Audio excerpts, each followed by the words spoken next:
আজ আমি আপনাদের ইসকনের ফাউন্ডার আচার্য শ্রীল প্রভুপাদের একটি ছোট্ট গ্রন্থ আদর্শ প্রশ্ন আদর্শ উত্তর গ্রন্থের পঞ্চম অধ্যায় পড়ে শোনাব। বিষয় হল নির্মল হওয়ার পন্থা। 29শে ফেব্রুয়ারি 1972 সালে কথোপকথনটা হয়েছিল। বব প্রশ্ন করলেন, আমাকে আমার প্রশ্নগুলি করতে দেওয়ার জন্যে আপনাকে অসংখ্য ধন্যবাদ। শ্রীল প্রভুপাদ বললেন, সেটাই হচ্ছে আমার ব্রত। ভগবত তত্ত্ব বিজ্ঞান সম্বন্ধে অবগত হওয়া মানুষের কর্তব্য। আমরা যদি পরমেশ্বর ভগবানের আনুগত স্বীকার না করি তাহলে আমাদের জীবন ব্যর্থ হয়। অনেক সময় আমি একটি দৃষ্টান্ত দিই যে যন্ত্র থেকে বিচ্যুত হয়ে পড়া একটি স্ক্রুর কোনো মূল্য নেই, কিন্তু সেই স্ক্রুটি যখন আবার সেই যন্ত্রে লাগিয়ে দেওয়া হয় তখন তার মূল্য অনেক। তেমনই আমরা হচ্ছি ভগবানের অবিচ্ছেদ্য অংশ। তাই ভগবানের থেকে বিচ্যুত হয়ে পড়লে আমাদের কি মূল্য আছে? কোনো মূল্য নেই। তাই আমাদের আবার ভগবানের সাথে যুক্ত হওয়া উচিত, তখন আমাদের অস্তিত্ব সার্থক হয়। বব প্রশ্ন করলেন, আজ বিকেলবেলা একজন লোকের সঙ্গে আমার পরিচয় হয়। তার এখানে আসার কারণটি খুব হাস্যকর। আপনি হয়তো হাসবেন। সে শুনেছে যে মায়াপুরে হিপিরা এসেছে। শ্রীল প্রভুপাদ প্রশ্ন করলেন, কি? বব বললেন, সে শুনেছে যে মায়াপুরে হিপিরা থাকে। আমি তার সঙ্গে কথা বলছিলাম এবং তারপর কয়েকজন ভক্ত তার সঙ্গে কথা বলেছে। সে আমাকে কতগুলি কথা বলেছে যার কোনো উত্তর আমার জানা ছিল না। সে বলেছে যে সে আবার কাল আসবে ভক্তদের সঙ্গে সাক্ষাৎ করার জন্য। সে আমাকে যা বলেছিল তা বেশ বিভ্রান্তিকর। সে যখন যুবক ছিল, শ্রীল প্রভুপাদ প্রশ্ন করলেন, সে কি ভারতীয়? বব বললেন, হ্যাঁ ভারতীয়। সে কাছেই কোথাও থাকে এবং বেশ ভালো ইংরেজি বলে। তার বয়স যখন কম ছিল তখন সে প্রতিদিন কঠোরতাপূর্বক কালী পুজো করত। তারপর এক সময় বন্যা হয়।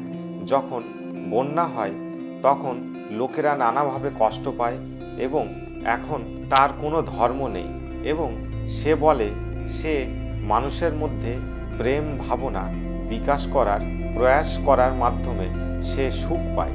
তার জীবনে ভগবান এবং ধর্ম ভাবনা যুক্ত করার জন্যে যে কি বলল তা আমি ভেবে পাই না। সে বলে যে মৃত্যুর পর হয়তো আমি ভগবানের অংশে পরিণত হব, হয়তো নয়, তবে তা নিয়ে সে মাথা ঘামাতে চায় না। সে বলে যে সে ধর্ম সম্বন্ধে অভিজ্ঞতা সঞ্চয়ের চেষ্টা করছে, তবে তাতে কোনো কাজ হয়নি। এ সম্বন্ধে জিজ্ঞাসা করার একটা কারণ হচ্ছে যে আমেরিকায় ফিরে গেলে এরকম অনেক মানুষের সংস্পর্শে আমি আসব। তারা মনে করে যে ধর্ম এই লোকটি কালী পুজো করার মতো অথবা ধর্ম সম্বন্ধে তাদের অন্যান্য যে সমস্ত অভিজ্ঞতা তা কার্যকারী হয় না।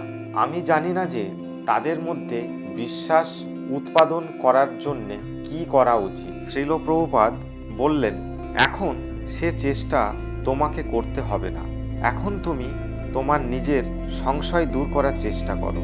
বব বললেন, হ্যাঁ, আমি ওকে বলেছিলাম ভক্তদের সঙ্গে কথা বলতে, কিন্তু সে যখন চলে যাচ্ছিল তখন তার সঙ্গে আমার আবার দেখা হয়।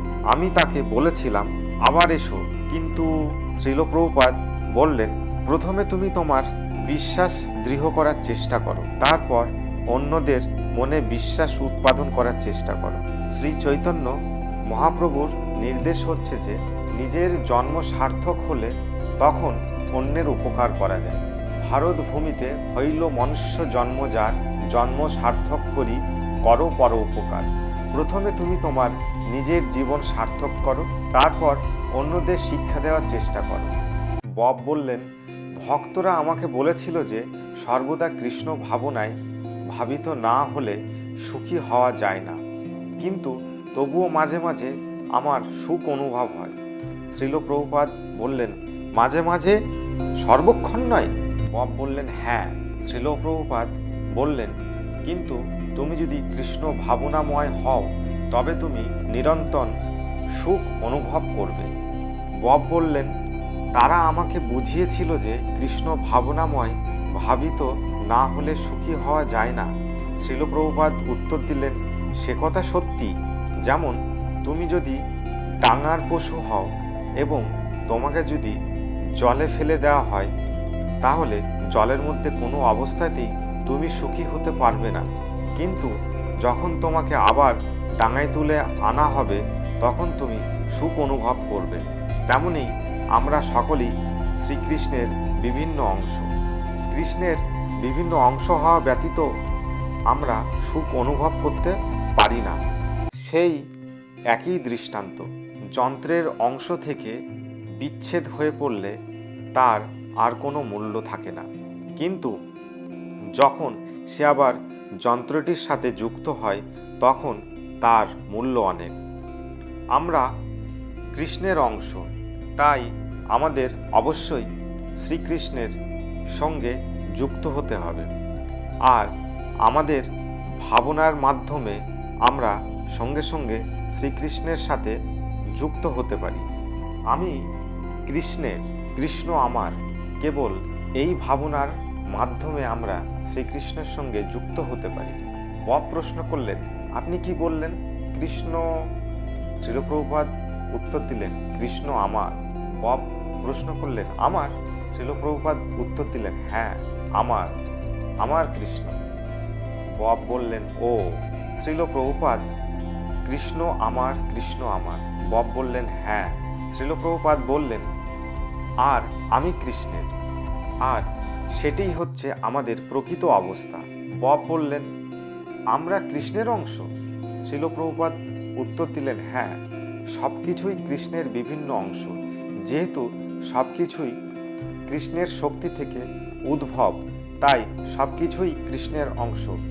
জৈনিক ভারতীয় ভদ্রলোক প্রশ্ন করলেন, শ্রীল প্রভুপাদ, আমার একটি প্রশ্ন আছে, ভক্তিবিহীন সেবা কি স্থিতি? শ্রীল প্রভুপাদ উত্তর দিলেন, সেটি সেবা নয়, সেটি ব্যবসা। সকলেই হাসতে থাকে। যেমন এখানে মায়াপুরে আমরা একজন কন্ট্রাক্টরকে নিয়োগ করছি, সেটি সেবা নয়, সেটি ব্যবসা, তাই নয় কি? কখনো কখনো তারা বলে যে আমাদের খরিদ্দারেরা হচ্ছেন আমাদের প্রভু, এবং আমরা কত কি এবং আরও কত কি, কিন্তু এই আলংকারিক ভাষা সত্ত্বেও আমাদের খরিদ্দারেরা হচ্ছেন আমাদের প্রভু। এটি ব্যবসা, কেননা পয়সা না দিতে পারলে খরিদ্দার হওয়া যায় না। কিন্তু সেবা সেরকম নয়। সেবা সম্বন্ধে শ্রী চৈতন্য মহাপ্রভু শ্রীকৃষ্ণের কাছে প্রার্থনা করে বলেছেন, যথা তথা বা বিধাতে লম্পটে মত প্রাণানাস্থু স এব না পরহ। তুমি তোমার যা ইচ্ছা তাই করো, কিন্তু তবুও তুমি আমার প্রাণনাথ। সেটা হচ্ছে সেবা। তোমার কাছ থেকে প্রতিদানের আমি কিছু চাই না, সেটি হচ্ছে সেবা। তুমি যখন প্রতিদানের কোনো কিছু প্রত্যাশা করো, সেটি হচ্ছে ব্যবসা। বব বললেন, আমি কিভাবে আমার অনুভূতির মাধ্যমে ভগবানের আরও কাছে আসতে পারি, সে সম্বন্ধে আমার পরামর্শ চাই। আমি শীঘ্রই আপনার থেকে দূরে চলে যাব। শ্রীল প্রভুপাদ বললেন, তোমাকে নির্মল হতে হবে। বব বললেন, আমি মাঝে মাঝে মন্দিরে আসি এবং তারপর চলে যাই। আমি যে কতটা গ্রহণ করতে পারি তা আমি জানি না। শ্রীল প্রভুপাদ বললেন, সেজন্য বেশি সময় লাগে না, 6 মাসের মধ্যেই তুমি তোমার উন্নতি অনুভব করতে পারবে।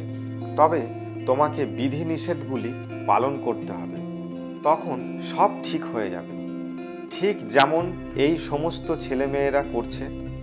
বব বললেন, হ্যাঁ আমি বুঝতে পারছি। শ্রীল প্রভুপাদ বললেন, তাদের সিনেমা বা হোটেলে যাওয়ার কোনো রকম প্রবণতা নেই না, তারা সব রকম অনর্থ বা অনাবশ্যক বস্তু পরিত্যাগ করেছে। বব বললেন, আমি মনে করি যে আমি যখন ফিরে যাব তারা। শ্রীল প্রভুপাদ বললেন, মানব জীবনের উদ্দেশ্যই হচ্ছে নির্মল হওয়া। বব বললেন, হ্যাঁ। শ্রীল প্রভুপাদ বললেন, তথো দিব্যাং পুত্রাকা ইয়ান সত্যম শুদ্ধতে ইয়াসমর্থ ব্রহ্ম সৌখম তনোত্তম। সত্য মানে অস্তিত্ব। সুতরাং তুমি যদি তোমার অস্তিত্ব নির্মল না করো তাহলে তোমার দেহের পরিবর্তন করতে হবে। এই দেহ থেকে আর একটা দেহ, কখনো তা উৎকৃষ্ট হতে পারে, কখনো বা নিকৃষ্ট হতে পারে। রোগের নিরাময় না করা হলে যেমন তা বিভিন্নভাবে তোমাকে নষ্ট করে দিতে পারে, তেমনি যদি তুমি তোমার অস্তিত্বকে পবিত্র না করো তাহলে তোমাকে এক দেহ থেকে আর এক দেহে দেহান্তর হতে হবে। প্রকৃতির নিয়মগুলি অত্যন্ত সূক্ষ্ম। তুমি যে একটা অত্যন্ত সুখপ্রদ দেহ বা একটা আমেরিকানের দেহ পাবে তার কোনো নিশ্চয়তা নেই। তাই মানুষের পক্ষে তার অস্তিত্ব নির্মল করা অত্যন্ত আবশ্যক। অস্তিত্ব যদি নির্মল না করা হয় তাহলে সুখের আকাঙ্ক্ষা থাকবে, কিন্তু সবসময় সুখ পাওয়া যাবে না। বব বললেন, আমি যখন নিউ ইয়র্কে আমার কাজে ফিরে যাব তখন আশা করি আমি নির্মল হতে পারবো। তবে আমি জানি যে এখানে আপনার ভক্তের মতো ততটা নির্মল হতে পারবো না। আমি তা করতে পারবো বলে মনে হয় না। শ্রীল প্রভুপাদ বললেন, ওরা যা করছে তা তুমিও করতে পারো। শুরুতে ওরা নির্মল ছিল না, কিন্তু এখন তারা নির্মল হচ্ছে। তেমনি তুমিও নির্মল হতে পারো। যেমন তোমার শৈশবে তুমি শিক্ষিত ছিলে না, কিন্তু এখন তুমি শিক্ষিত হয়েছ। বব বললেন, তাহলে এখন আমার করণীয় কি? আমি যখন ফিরে যাব তখন আমাকে অবশ্যই। শ্রীল প্রভুপাদ প্রশ্ন করলেন, তুমি কবে ফিরে যাবে? বব বললেন, আমি চাই বাসায় আমার কাজে ফিরে যাব। এবং শ্রীল প্রভুপাদ প্রশ্ন করলেন, চাই বাসায় কি আছে? বব বললেন, ওখানে আমি পড়াই, আমি ওখানে থাকি। শ্রীল প্রভুপাদ বললেন, তোমার পক্ষে শিক্ষা না দেওয়াই ভালো, কেননা কি যে শিক্ষা দেওয়া উচিত তা তো তুমি জানো না। বব হাসতে হাসতে বললেন, আমি যাব পড়াতে, আমারও খুব একটা ভালো লাগে না। আর আমি মে মাসে আমেরিকায় ফিরে যাচ্ছি, কিন্তু এখানে যতদিন আছি ভারতে থাকার জন্যে এটা আমার শর্ত। শ্রীল প্রভুপাদ বললেন, তুমি যদি নিষ্ঠাবান হও তাহলে যে কোনো জায়গায় তুমি নির্মল হতে পারো। তুমি আমেরিকাতেই থাকো বা ভারতবর্ষেই থাকো, কিছু যায় আসে না। তবে কিভাবে নিজেকে নির্মল রাখতে হয় তা তোমাকে জানতে হবে, তাহলেই হবে। বব প্রশ্ন করলেন, আপনি কি বলতে চান যে এই বিধিনিষেধগুলি পালন করে? শ্রীল প্রভুপাদ বললেন, হ্যাঁ। দৃষ্টান্ত স্বরূপ আমি আমেরিকায় গিয়েছিলাম, কিন্তু আমেরিকায় হোক কিংবা ভারতবর্ষেই হোক আমি একই মানুষ। বব বললেন, 1971 সালের নভেম্বর মাসে কলকাতায় সংক্ষিপ্ত ভ্রমণের সময় আপনার সঙ্গে যখন আমার প্রথম সাক্ষাৎ হয় তখন থেকে আমি সেগুলি পালন করার চেষ্টা করছি। শ্রীল প্রভুপাদ বললেন, হ্যাঁ, কিন্তু তুমি যদি ঐকান্তিক হও তাহলে তোমাকে খুব কঠোরতা সহকারে সেগুলি পালন করতে হবে। বব বললেন, ঠিক, হয়তো আমি এখন আপনাকে যা বলছি তা হয়তো অত্যন্ত মূর্খের মতো শোনাবে, তবুও আমি বলছি আমার কি রকম অনুভব হয়। শ্রীল প্রভুপাদ বললেন, না না, মূর্খতাপূর্ণ নয়, আমি মূর্খতাপূর্ণ বলবো না, বলবো অপূর্ণ। বব তখন হাসতে থাকেন এবং বললেন, ঠিক আছে, অপূর্ণ। আমি বলতে চাই যে আমি আপনার ভক্তদের প্রশংসা এবং শ্রদ্ধা করি, কিন্তু আমার মনে হয় না যে আমি তাদের একজন অথবা তাদের একজন হওয়ার সেই রকম কোনো বাসনাও আমার নেই। আমার মনে হয় যে আমি কেবল চাই যা ঠিক তা করতে, ভগবানের কাছে আসতে, আর পরবর্তী জীবনে কোনো উন্নততর জীবন লাভ করতে পারি তাহলে আমি সন্তুষ্ট থাকব। শ্রীল প্রভুপাদ বললেন, খুব ভালো। বব বললেন, আমার মনে হয় যে এটা জড় আসক্তি। কিন্তু শ্রীল প্রভুপাদ বললেন, অতএব তুমি কেবল তাদের পদাঙ্ক অনুসরণ করো, তাহলেই তোমার বাসনা পূর্ণ হবে। আমরা সকলকে শিক্ষা দিচ্ছি কিভাবে নির্মল হওয়া যায়, সুখী হওয়া যায়। সেটি হচ্ছে আমাদের ব্রত। আমরা চাই যে সকলেই সুখী হোক। সর্বে সুখিনো ভবন্তু। মানুষ জানে না কিভাবে সুখী হতে হয়। তারা সুখী হওয়ার আদর্শ পন্থা অবলম্বন করে না। তারা তাদের মন গড়া কতগুলি পথ তৈরি করে, সেটি হচ্ছে তাদের দুর্ভাগ্য। তাই মহারাজ ঋষভদেব তার পুত্রকে উপদেশ দিয়েছিলেন, হে পুত্রগণ, পারমার্থিক তত্ত্ব উপলব্ধি করার জন্যে তপস্যাচার্যর অনুষ্ঠান করো। সকলেই কোনো না কোনো রকম তপস্যা করছে। নিকটে বসে থাকা একটি ছেলেকে দেখিয়ে, এই ছেলেটিকে আমি জানি, একে বিদেশে যেতে হয়েছিল বিজনেস ম্যানেজমেন্ট শেখার জন্য, এখনও ভালো চাকরি করছে। এইভাবে সকলকেই তাদের ভবিষ্যৎ জীবনের জন্যে কোনো না কোনো রকম তপস্যাচার্য করতে হবে। সুতরাং নিত্য সুখের জন্যে তপস্যাচার্য করা যাবে না। তোমাকে তোমার অস্তিত্ব এবং তোমার দেহ নির্মল করতে হবে। যতবার তুমি একটি জড়দেহ ধারণ করো, ততবারই তোমাকে তার পরিবর্তন করতে হয়। কিন্তু যখন তুমি একটি চিন্ময় দেহ প্রাপ্ত হবে, তখন আর তার পরিবর্তন করার প্রশ্ন থাকবে না। চিন্ময় দেহ তোমার ইতিমধ্যে লাভ হয়েছে, তবে এখন জড়জাগতিক কলুষের দ্বারা প্রবাহিত থাকার ফলে তুমি এই জড় দেহটি প্রাপ্ত হয়েছ। কিন্তু তুমি যদি পারমার্থিক জীবনের যুক্ত হও, তাহলে তোমার চিন্ময় দেহ প্রকাশিত হবে। আমি বহুবার একটি লোহার শলাকাকে আগুনে রাখার দৃষ্টান্ত দিয়েছি। আগুনের সঙ্গের প্রভাবে লোহার শলাকায়ও আগুন হয়ে যায়, তাই নয় কি? বব প্রশ্ন করলেন, লোহার শলাকা আগুনে রাখা? শ্রীল প্রভুপাদ বললেন, হ্যাঁ, এবং তার ফলে সেটিও আগুনের মতো হয়ে যায়। বব বললেন, হ্যাঁ। শ্রীল প্রভুপাদ বললেন, যদিও তা লোহা, তবুও তা আগুন হয়ে যায়। বব বললেন, হ্যাঁ। শ্রীল প্রভুপাদ বললেন, তেমনি তুমিও যদি নিরন্তর চিন্ময় কার্যকলাপে যুক্ত থাকো, তাহলে তোমার দেহটিও চিন্ময় স্তরে ক্রিয়া করবে, যদিও তা জড়। সেই একই দৃষ্টান্ত, লোহার শলাকা যখন গরম হয়ে লাল হয়ে যায়, তখন তা স্পর্শ করলেই আগুনের তাপ লাগবে, পুড়ে যাবে। সেটি তখন আগুনের গুণগুলি গ্রহণ করবে। তেমনি তুমি যদি নিরন্তর কৃষ্ণ ভাবনায় যুক্ত থাকো, তাহলে তুমি চিন্ময় হয়ে উঠবে। তুমি এখন নিরন্তরভাবে ক্রিয়া করবে, তখন আর জড় কামনা বাসনা থাকবে না।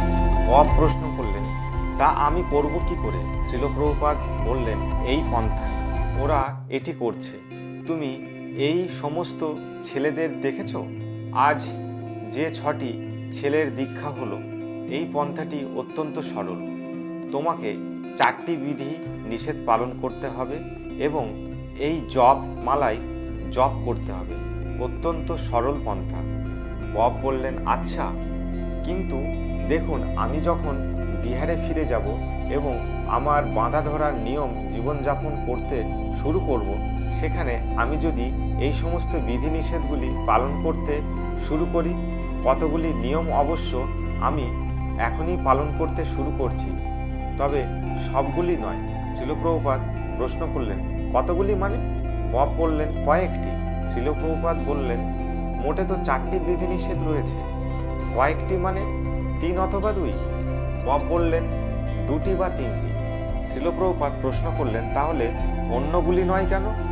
বব বললেন, না না, আমি বলতে চাই যে 1টি অথবা 2টি আমি ইতিমধ্যেই পালন করছি, 2-1টি আমি ইতিমধ্যেই পালন করতে শুরু করেছি।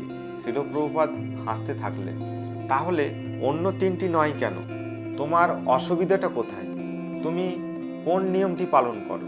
বব বললেন, আমি কোন নিয়মটি পালন করি? আমি প্রায় নিরামিষশালী, তবে আমি ডিম খাই।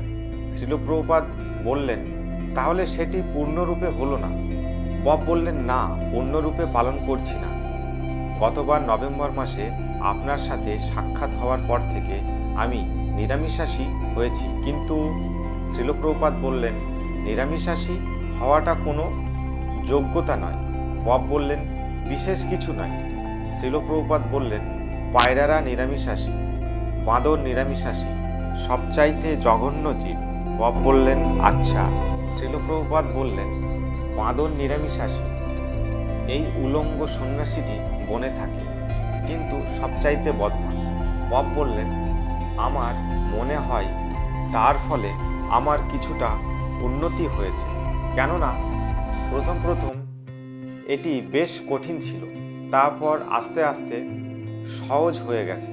বব বললেন আমার মনে হয় তার ফলে আমার কিছুটা উন্নতি হয়েছে, কেননা প্রথম প্রথম এটি বেশ কঠিন ছিল, তারপর আস্তে আস্তে সহজ হয়ে গেছে। এবং আমি তারপর শ্রীল প্রভুপাদ বললেন না, তুমি সবকটি বিধিনিষেধ পালন করতে পারো যদি তুমি কৃষ্ণ ভক্তির পন্থা অবলম্বন করো, তা না হলে তা অসম্ভব নয়। বব বললেন হ্যাঁ, তা ঠিকই। আমি যখন বিহারে ফিরে যাব তখন আমার বন্ধুরা হয়তো বলবে সন্ধেবেলায় যখন আমরা একই সঙ্গে মিলিত হব এবং মশা তাড়ানো ছাড়া আর কোনো কাজ আমাদের থাকবে না, তখন তারা বলবে একটু গাঁজা খেলে কেমন হয়, এবং আমি বলবো নিশ্চয়ই, এছাড়া তো আর কিছু করার নেই। তারপর আমি বসবো এবং এভাবেই আমি আমার সন্ধ্যা উপভোগ করব। এখন এরকম আমরা করি, আমরা প্রবৃত্তির প্রভাবে প্রভাবিত হয়ে যাই। আমরা প্রতিদিনই তাই করতাম। তারপর এক সময় অবশ্যই আমরা বুঝতে পারি যে তাতে আমাদের ক্ষতি হচ্ছে, তখন আমরা তা বন্ধ করি। কিন্তু তবুও মাঝে মাঝে আমরা, শ্রীল প্রভুপাদ বললেন তোমাকে আমাদের সাথে থাকতে হবে, তখন আর তোমার বন্ধুরা জিজ্ঞাসা করবে না একটু গাঁজা খেলে কেমন হয়। বব হাসতে থাকে। ভক্তদের সঙ্গ করো। আমরা বিভিন্ন জায়গায় মঠ মন্দির প্রতিষ্ঠা করছি যাতে মানুষ আমাদের সঙ্গ করার সুযোগ পায়। আমরা এখানে মায়াপুরে এত জমি নিয়েছি কেন? যারা ঐকান্তিকভাবে আগ্রহী তারা এখানে আসবে এবং আমাদের সাথে বাস করবে। সঙ্গের প্রভাব অত্যন্ত প্রবল। তুমি যদি মাতালের সঙ্গ করো তাহলে তুমিও মাতাল হবে, তুমি যদি সাধুদের সঙ্গ করো তাহলে তুমিও সাধু হবে। শ্যামসুন্দর বললেন ও আপনার সাথে বোম্বাই থাকতে পারে। শ্রীল প্রভুপাদ বললেন হ্যাঁ, তুমি বোম্বাইয়ে আমার সাথে থাকতে পারো, কিন্তু ও চায় গাঁজাখোর বন্ধুদের, সেটি হচ্ছে ওর সমস্যা। বব বললেন আমি অন্য আরেকটি ব্যাপারে আপনাকে জিজ্ঞাসা করতে চাই, তাহলে হয়তো আমি এখানে চলে আসব। আমি কোনো কোনো সময় অনুভব করি যে আমি নিজেকে নিয়ে বড্ড ভাবি এবং তাই আমি ভাবনা সম্বন্ধে ততটা ভাবতে পারি না। আমি কিভাবে নিজের সম্বন্ধে ভুলে যেতে পারি যাতে আমি আরও গুরুত্বপূর্ণ বিষয়ে মনোনিবেশ করতে পারি। শ্রীল প্রভুপাদ বললেন যেভাবে এরা ভক্তরা করছে। বব হাসতে থাকলেন। আপনি আমাকে বলছেন যে আমার পথ? আমার মনে হয় যে আপনি আমাকে বলতে চান যে নির্মল হওয়ার পন্থা হচ্ছে ভক্ত হওয়া। শ্রীল প্রভুপাদ প্রশ্ন করলেন তাতে কি তোমার দ্বিধা আছে? বব বললেন আসল কথাটা হচ্ছে আমি। শ্রীল প্রভুপাদ বললেন ভক্ত হওয়াটা কি খুব কঠিন? বব বললেন আমার পক্ষে এটা কঠিন, আমি ততটা তীব্র অনুভব করছি না। প্রথমে ভক্তরা আমাকে বলছে যে এই 4টি বিধিনিষেধ পালন করার অর্থ হচ্ছে জড়জাগতিক জীবন পরিত্যাগ করা, আর আমিও সেটি দেখতে পারছি। শ্রীল প্রভুপাদ বললেন জড়জাগতিক জীবন বলতে তুমি কি বলতে চাও? বব নীরব থাকে। আমি এই খাটের উপরে বসে আছি, এটি কি জড় না চেতন? শ্রীল প্রভুপাদ বললেন জড়জাগতিক জীবন বলতে তুমি কি বলতে চাও? বব নীরব। আমি এই খাটের উপরে বসে আছি, এটি কি জড় না চেতন? বব বললেন জড়। শ্রীল প্রভুপাদ বললেন তাহলে আমরা জড়জাগতিক জীবন পরিত্যাগ করলাম কিভাবে? বব বললেন আমার মনে হয় আমি যেভাবে তার অর্থ বিশ্লেষণ করছি জাগতিক লাভের বাসনা। শ্রীল প্রভুপাদ বললেন জড় বলতে কি বোঝায়? বব বললেন জড় বিষয় লাভের জন্যে কর্ম করা এবং জড় বিষয় ত্যাগ না করা। শ্রীল প্রভুপাদ বললেন, জড়জাগতিক জীবন মানে হচ্ছে যে তুমি যখন তোমার নিজের ইন্দ্রিয় তৃপ্তি সাধন করার বাসনা করো, সেটি হচ্ছে জড়জাগতিক জীবন। আর তুমি যখন ভগবানের সেবা করার বাসনা করো, সেটি হচ্ছে পারমার্থিক জীবন। জড়জাগতিক জীবন এবং পারমার্থিক জীবনের মধ্যে এটিই হচ্ছে পার্থক্য। এখন আমরা আমাদের ইন্দ্রিয় তৃপ্তি সাধনের চেষ্টা করছি, কিন্তু আমাদের ইন্দ্রিয়ের তৃপ্তি করার পরিবর্তে যদি আমরা ভগবানের সেবা করি, তাহলে সেটি হচ্ছে পারমার্থিক জীবন। আমাদের কার্যকলাপ এবং অন্যদের কার্যকলাপের মধ্যে পার্থক্য কি? আমরা তো সব কিছুই ব্যবহার করছি, টেবিল, চেয়ার, বিছানা, টেপ রেকর্ডার, টাইপরাইটার। তাহলে পার্থক্যটা কোথায়? পার্থক্যটি হচ্ছে যে আমরা সব কিছুই শ্রীকৃষ্ণের জন্যে ব্যবহার করছি। বাবা বললেন, ভক্তরা আমাকে বলেছে যে ইন্দ্রিয়ের সুখ ত্যাগ করে তার পরিবর্তে তারা পারমার্থিক সুখ লাভ করছে, কিন্তু দেখুন আমার তো সে অনুভব হয়নি। শ্রীল প্রভুপাদ বললেন, দিব্য আনন্দ তখনই লাভ করা যায় যখন কৃষ্ণের আনন্দ বিধান করার আকাঙ্ক্ষা করা হয়, সেটি হচ্ছে দিব্য আনন্দ। যেমন মা তার সন্তানকে খাইয়ে অনেক বেশি আনন্দ পান। তিনি খাচ্ছেন না, কিন্তু তিনি যখন দেখেন যে তার সন্তান খুব তৃপ্তি সহকারে খাচ্ছে, তখন তিনি তৃপ্তি অনুভব করেন। বব বললেন, তাহলে দিব্য আনন্দ মানে হচ্ছে ভগবানকে আনন্দ দান করা। শ্রীল প্রভুপাদ বললেন, দিব্য আনন্দ মানে হচ্ছে কৃষ্ণের আনন্দ। বব বললেন, কৃষ্ণকে আনন্দ দান করা? শ্রীল প্রভুপাদ বললেন, হ্যাঁ, জড় সুখ মানে হচ্ছে কেবল ইন্দ্রিয়ের সুখ, আর কিছুই নয়। সেটি হচ্ছে পার্থক্য। তুমি যদি কেবল শ্রীকৃষ্ণের প্রীতি সাধন করার চেষ্টা করো, সেটি হচ্ছে অপ্রাকৃত আনন্দ। বব বললেন, আমি মনে করতাম ভগবানের সন্তুষ্টি বিধান সম্পর্কে আমার ধারণা ছিল। শ্রীল প্রভুপাদ বললেন, ভগবানের প্রীতি সাধনের পন্থা তোমাকে উদ্ভাবন করতে হবে না, তোমাকে কিছু তৈরি করতে হবে না। আমি যদি তোমার প্রীতি সাধন করতে চাই, তাহলে আমি তোমাকে জিজ্ঞাসা করব কিভাবে আমি আপনার সেবা করতে পারি। এমন নয় যে আমাকে তোমার সন্তুষ্টি বিধান করার জন্য কতগুলি পন্থার উদ্ভাবন করতে হবে, সেটি সেবা নয়। ধরো আমি যদি তোমার কাছে এক গ্লাস জল চাই, আর তুমি যদি একটি ভ্রান্ত ধারণা তৈরি করো যে আমি যদি তাকে এক গ্লাস গরম দুধ দিই, তাহলে স্বামীজি বেশি খুশি হবেন, তা আমাকে প্রসন্ন করবে না। তুমি যদি আমাকে প্রসন্ন করতে চাও, তাহলে তোমাকে জিজ্ঞাসা করতে হবে আমি কিভাবে আপনাকে প্রসন্ন করতে পারি। আর তুমি যদি আমার আদেশ অনুযায়ী কাজ করো, তাহলে আমি প্রসন্ন হব। বব বললেন, আর কৃষ্ণকে প্রসন্ন করার অর্থ হলো কৃষ্ণের ভক্ত হওয়া।